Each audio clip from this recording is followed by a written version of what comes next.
Just do business.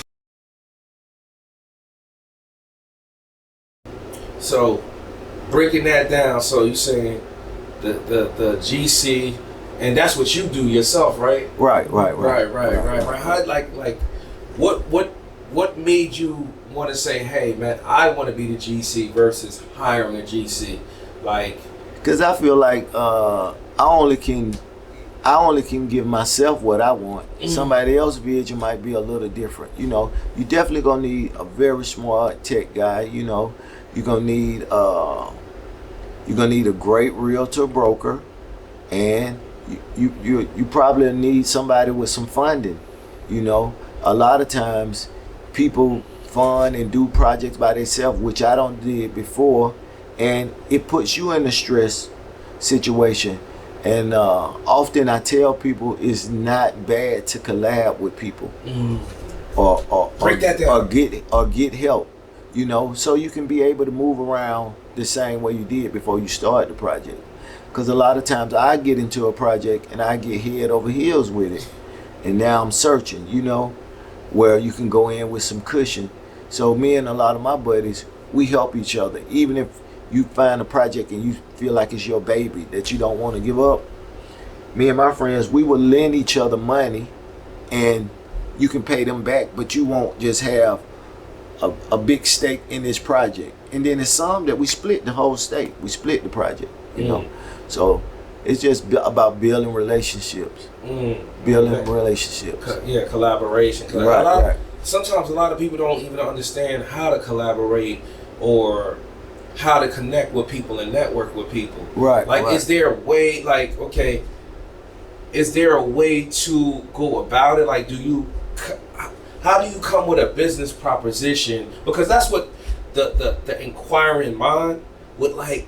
How do you come with the business proposition to somebody you know so they can know you're serious? You know, because you heard about the Jay-Z thing with the $4,800, right? You heard about that? Right. Yeah, and he was like, oh, he didn't give his family member $4,800, but he gave somebody else who was proven or something like that. I don't know how real it is, but I did see a little clip. And that's the exact answer to that. First of all, you can always do a lot of meetings and supporting other people, but the way I think to be successful, you find people who's good at one specific thing. And when you find the people that's good at one specific thing, you put that together. And when you put that together, you'll have a completed puzzle. Right. That's right. Key. So you're going to know somebody who is a finance guy, who keeps a bank or, likes to invest. You might have a guy who is a flooring guy. If you have a flooring guy and he say, I can paint all right, don't let him paint. Let him stick to the floor. Have a guy who is great at paint and let him paint. And you put it all together, and that's the way it'll come across good. So, you spoke on something very important. You spoke on financing. You spoke on sometimes being head over heels. Let me ask you a question about the head over heel part, and then we're going to get into like the financing part. Because do you feel like people are scared to borrow money because they, and use their own money because they don't want to owe anybody, or is it an interest thing, or what was it for you? A lot. And I did a lot of projects with all my capital. I went in and I learned from a guy who's, over wealthy, that you shouldn't always do that. You use enough to get started, and once you get started, you always from day one to credit, keep your credit pretty good, and you always want to refinance. And once again, that's gonna save you on your tax breaks and be able to make money. But the game is sharing.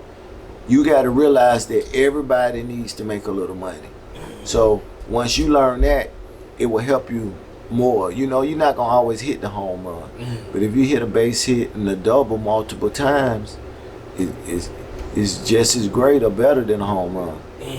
Yeah. Now, how because sometimes some people will say, man, going into the bank is so hard to give money. They don't lend money to people like that and things of that nature.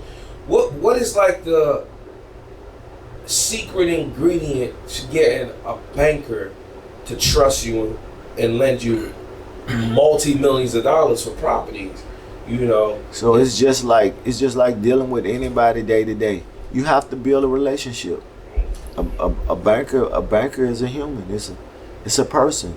So you build a relationship. You're gonna build a relationship with people who have like-minded things. People who love their family, love their kids, love sports, and you'll get an interest. And sometimes you have to start with a smaller loan or a smaller situation, improve yourself to be able to get the bigger purse.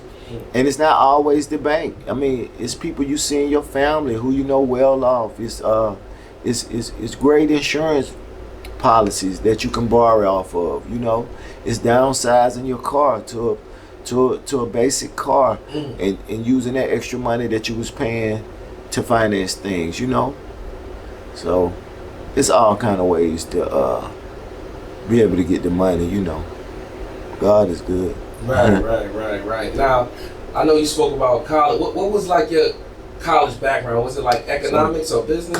Nah, I was going to school. Actually, you know, I was a young jock, so I was going to school to be a educator and a coach. Wow. And passion that I always loved my son too, and I just always been a person who my mom told me when I was a child I used to save my money all the time. Like I was real tight. We'll go out to eat and she'll say, "Kwonbie, you gonna buy something to eat?" I'm like, "No, I left my money at home," you know. So I always been a guy who put a little something back, and fortunately it came to help me.